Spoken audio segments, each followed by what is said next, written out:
On voyait que les Américains devaient marcher sur leur fierté et leurs principes. Une liberté de penser. Mais il le fait d'une façon particulièrement grossière et maladroite. Une force internationale. Et même, on va plus loin. Luc La Liberté, T. Luc, on a eu droit aux plus gros échanges de prisonniers depuis la guerre froide entre les États-Unis et la Russie. C'est supposé être un bel événement, hein? C'est quelque chose qu'on note avec beaucoup d'attention. Mais moi, ce que je retiens, ces réseaux comme Fox News depuis hier, c'est que si Trump l'avait fait, lui, il l'aurait fait pour gratuit, puis 100 fois mieux, puis 12 fois avant, puis... ça me fait rire, tout ça. Faisons ça en deux temps. C'est gros ce que vient de réussir l'administration Biden. Bien entendu, quand on fait un échange de prisonniers, ça s'accompagne de la libération, finalement, d'individus qui, du côté américain ou occidental, à tout le moins, sont des individus qualifiés de très, très dangereux, ce cas-ci, littéralement un assassin. Donc, ça ne se fait jamais à coût nul, hein, à déficit zéro, mais on a rapatrié des gens donc qui risquaient de croupir derrière les barreaux pendant de très longues années, à la suite de procès dont on peut douter de la validité, puis même les accusations souvent étaient fausses, mensongères, déformées. On se rappelle de cette joueuse de basket qu'on avait rapatriée aux États-Unis dans un échange similaire. Donc, l'administration Biden, hier, pouvait pas dire, écoutez, on ne peut rien pour la centaine d'autres détenus dans les prisons ailleurs sur la planète, mais on pouvait se réjouir de ce retour. Et même le Wall Street Journal, qui n'est pas reconnu comme étant une feuille de chou démocrate, a pris la peine de remercier l'administration Biden puis de souligner le retour d'un de ses journalistes. Donc, c'était un des principaux noms qui avait circulé. Donc, tout le monde, ou à peu près, a pris le temps de se réjouir du retour des détenus, sauf les républicains. On n'a même pas pris la peine de souhaiter un bon retour à la maison. Ce qu'on a fait, le président Trump et J.D. Vance, entre autres, on a pris la peine de discréditer au maximum ce qu'a fait l'administration Biden et même de dire Trump aurait fait mieux. Est-ce qu'on va vraiment être surpris si je vous dis que on a menti en faisant ça? D'abord, J.D. Vance a joué le rôle du colistier. Il a dit si on a libéré les otages, c'est parce que les Russes craignent le retour de Donald Trump. Donc, parce qu'on craint Donald Trump, on a décidé... On dit pas ça fait des mois que ça se négocie. Joe Biden a même négocié jusqu'à 2 heures avant d'annoncer qu'il quittait la course. On dit non. Tout ça repose sur cette crainte qu'inspire Donald à l'international. Allons-y pour ça. De l'autre côté, Donald Trump, lui, a dit on a beaucoup trop donné. Moi, j'ai ramené des prisonniers aux États-Unis sans jamais faire d'échange et encore moins donner d'argent. Sous-entendant que les Américains et l'administration Biden avaient assoupli certaines des restrictions face à la Russie et qu'on avait ajouté une somme d'argent. Il n'y a rien jusqu'à maintenant qui nous permet de pointer dans cette direction-là. Toutes les restrictions, les sanctions qui avaient été mises auparavant sont en place et il n'y a pas d'argent qui a été versé là-dedans. Maintenant, quand M. Trump dit j'ai jamais rien donné, puis ceux qui sont allés voir sa déclaration sur Truth Social, le rien est en caractère gras, all caps, comme on dit en anglais. Écoutez, allez voir sur le site factcheck.org, puis on va y aller de plusieurs exemples où effectivement Donald Trump a procédé à des échanges et avec des pays ou des partenaires dont il dit qu'il ne tolère rien de leur part. Par 2 fois, il a procédé à des échanges avec l'Iran et il le fait aussi avec les talibans. Donc, est-ce qu'on est surpris? Pas vraiment, mais c'est la façon qu'on a eu de jouer ça. Plutôt que de la jouer au moins patriotique, ne serait-ce que dans une première phase, bon retour à la maison. De l'autre côté, donc, on l'a joué surtout pour discréditer l'administration Biden. S'il n'y avait pas d'autres nuages à l'horizon, Alexandre, ce serait une très, très bonne nouvelle pour l'administration Biden en période électorale. Ça paraît cru, ça paraît dur, mais tout se récupère en politique. Qu'au mois d'août, tout début du mois d'août, on est très proche de la date du scrutin. C'est une bonne nouvelle pour les démocrates. C'est une bonne nouvelle pour Kamala Harris, qui d'ailleurs apparaissait aux côtés de Joe Biden hier. Joe Biden que Fox News n'a pas relevé, mais qui a littéralement couru vers les journalistes. Où était ce jogger ou ce trotteur Biden alors qu'il était le candidat démocrate? Mais donc, les deux étaient là, les représentants du duo, et c'est bon pour la cote de Mme Harris aussi. Maintenant, Ouais. écoute, il y a d'autres nuages sur la politique étrangère américaine. Donc, les réjouissances, je pense, vont être de courte durée, mais on pouvait quand même souligner ce moment-là positif pour les détenus et leurs familles. Ouais, et puis tu parles de Joe Biden qui avait une ardeur renouvelée. Je veux juste qu'on l'écoute quand il a répondu justement à la dernière question sur que Trump ferait mieux et tout. On l'écoute. President Trump has said repeatedly that he could have gotten the hostages out without giving anything in exchange. What do you say to that? What do you say to President Trump now, former president? Why didn't he do it when he was president? Sir, what is your Il s'en va, hein? Vous dites qu'il aurait pu faire mieux, puis pourquoi il l'a pas fait quand il était président? Puis il s'en va, tu sais, le mic drop, comme on appelle, là, tu sais, laisse ça là-dessus, puis s'en va. Encore une fois, où était ce Joe Biden-là quand il était le temps de mener une campagne? Je le sais pas, mais ça fait quand même du bien de le voir avoir des petits éclats comme ça de fougue, là, une fois. Oui, puis de souligner, parce qu'on donne parfois l'impression de pencher du côté des démocrates quand on fait ça, mais c'était grossier la réponse des républicains, de Trump et de Vance, et surtout, c'était mensonger. Il n'y a personne qui vient de dire que Joe Biden est parfait. Au contraire, il a accepté, il a même été mis dehors, littéralement, comme candidat à la présidence. Donc, il y a des failles, il y a des faiblesses, mais quand on répond par du mensonge, c'est important de le souligner. Puis malheureusement, le Parti républicain en est là maintenant, en se rangeant derrière Donald Trump et J.D. Vance. Et c'est ça qu'il faut souligner. Le jour où on souligne plus la désinformation et le mensonge, écoute, cessons le commentaire, l'analyse politique ou le travail des journalistes. Voilà, à force de répéter trop souvent des mensonges, des fois, il y a des gens qui viennent à les croire, puis ça, c'est jamais une bonne nouvelle. Tu parlais du reste de la politique, parce que ça continue de rouler pour Kamala Harris, hein, qui, en ce moment, est dans l'étape déjà du roll call, hein, ce qu'on appelle l'espèce de vote pour la confirmer. Il y a beaucoup de gens qui croient que ça se passe là, uniquement pendant la prochaine convention démocrate, mais c'est déjà commencé dans les faits. Comment ça, là? C'est en place et ça va se terminer lundi. Pourquoi on procède ainsi? Confusion, ou à tout le moins, en tout cas, version diamétralement opposée, selon qu'on soit démocrate ou républicain. Il faut rappeler que c'est pas la première fois que les démocrates font ça. Le roll call, c'est quand, État par État, les délégués se prononcent, habituellement, en faveur du candidat ou de la candidate. Donc, c'est vrai qu'on l'a vu chez les républicains, ça s'est fait pendant la convention républicaine et c'est là où ça se fait habituellement. Mais en 2020, en raison de la pandémie, les démocrates ont accepté de le faire à l'avance. Donc, on a procédé virtuellement à ce roll call. Cette année, pourquoi on fait ça? Parce que on n'est pas isolé par la pandémie.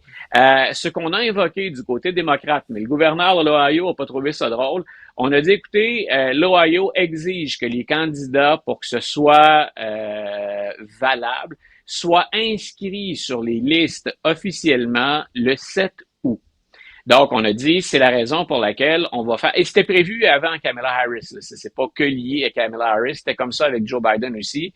On a dit, pour éviter un coup fourré des républicains qui tenteraient d'invalider devant les tribunaux une victoire ou une candidature de Joe Biden, maintenant de Kamala Harris, on va procéder au roll call avant le 7 août.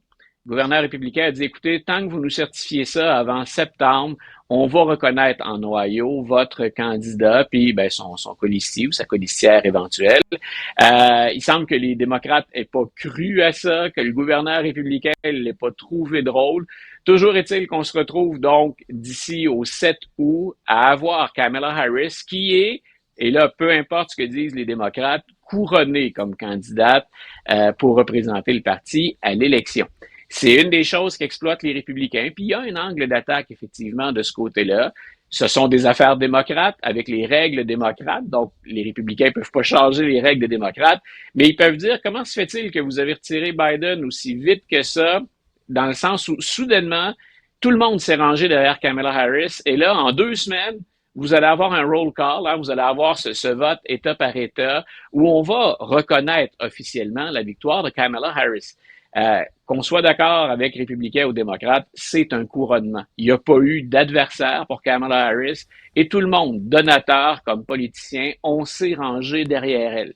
Il y a eu quelques mouvements à la Chambre des représentants pour dire, attendez un petit peu, on trouve que ça va vite, puis ces voix-là sont disparues. Donc, elles ont été très, très modérées, puis finalement, on les a littéralement écartées. Donc, on verra si ça vient handicaper Mme Harris pendant la course. Mais toujours est-il, donc, elle va devenir ce week-end, de lundi ou plus tard, la candidate officielle et que d'ici mardi, elle va également nous annoncer son choix comme colistier. Et ce matin, je faisais encore le tour de la plupart des sites où on tente de prédire le choix de la candidate démocrate. Et c'est encore Josh Shapiro qui domine, le gouverneur de la Pennsylvanie, pour deux raisons. Et les deux raisons sont tout à fait valables. La Pennsylvanie vaut beaucoup en termes de grands électeurs. Une victoire démocrate, ça passe par la Pennsylvanie, c'est un passage obligé. Shapiro va chercher 60% d'appui en Pennsylvanie. Donc, c'est énorme quand on sait à quel point la politique américaine est polarisée. Et l'autre chose, on l'oublie souvent, mais c'est pas à dédaigner, Shapiro et Harris se connaissent depuis des années.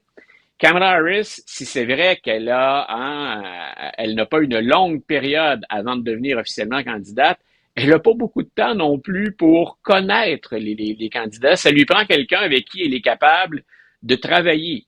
En supposant qu'on entre à la Maison-Blanche, on en a pour 4 ans là, à essayer de parler d'une même voix. Ce que Biden et Obama, malgré leurs différences, sont parvenus très bien à faire.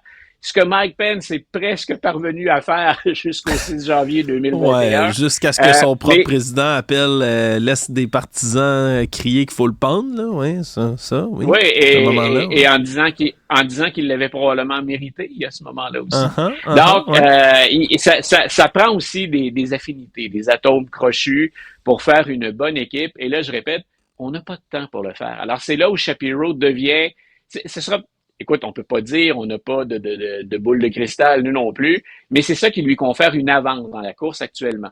Et autre chose, en termes de synchronisme, le premier rassemblement de campagne qu'on va faire, Kamala Harris et son colistier, parce que ça va être un homme, ça va être à Philadelphie. Philadelphie, c'est en Pennsylvanie. Et on a appris que M. Shapiro, mais M. Beshear a fait la même chose de son côté, mais Shapiro a totalement dégagé son agenda ou son horaire d'ici là pour être en mesure, semble-t-il, de se préparer au rassemblement. Donc, on verra. Au moment où on se parle, il y a encore les 3 ou 4 mêmes noms dont on a parlé. M. Kelly en Arizona, M. Walz au Minnesota, M. Beshear toujours sur les rangs. Buttigieg, on en parle encore, mais ce serait Shapiro qui serait la position de lead ou de meneur. Ouais, ça va être intéressant, puis on risque d'avoir des trucs à se mettre sous la dent le plus tôt que tard dans ce dossier-là, Luc. J'ai bien hâte qu'on puisse commenter, puis se pencher, puis vraiment focusser sur le ou la candidate là, qui va s'y présenter. Ça risque d'être vraiment intéressant. On parlait de donateurs tantôt, Luc, parce qu'aux États-Unis, on le dit, là, tu sais, comme tu peux donner quasiment à l'infini de l'argent dans les campagnes électorales, ben c'est la guerre de l'argent, ni plus ni moins. Hein? Et la bonne nouvelle pour Kamala Harris, pour sa campagne, c'est que non seulement les donateurs ont recommencé à donner depuis qu'elle a remplacé Joe Biden, mais ça donne encore plus fort, puis encore plus, à un point où on est vraiment en avance là, au niveau de l'argent. Au mois de juillet, c'est intéressant parce que c'est le seul point de repère qu'on ait pour Kamala Harris, considérant son entrée en scène qui s'est faite en juillet. On a nettement passé le cap des 300 millions de dollars de donations. C'est énorme. On l'avait évoqué déjà précédemment, puis ça vaut le coup de le répéter parce que pour moi, c'est un des problèmes de la politique américaine. C'est 1 milliard de dollars à peu près accéder à la présidence dans une campagne. C'est en tout cas le point de repère des dernières années. Kamala Harris vient de passer le cap en 1 mois. Je pense que c'est 317, tout près du 320 millions de dollars. Du côté de Donald Trump, ce sont des sommes intéressantes aussi, mais c'est autour de 137 millions de dollars.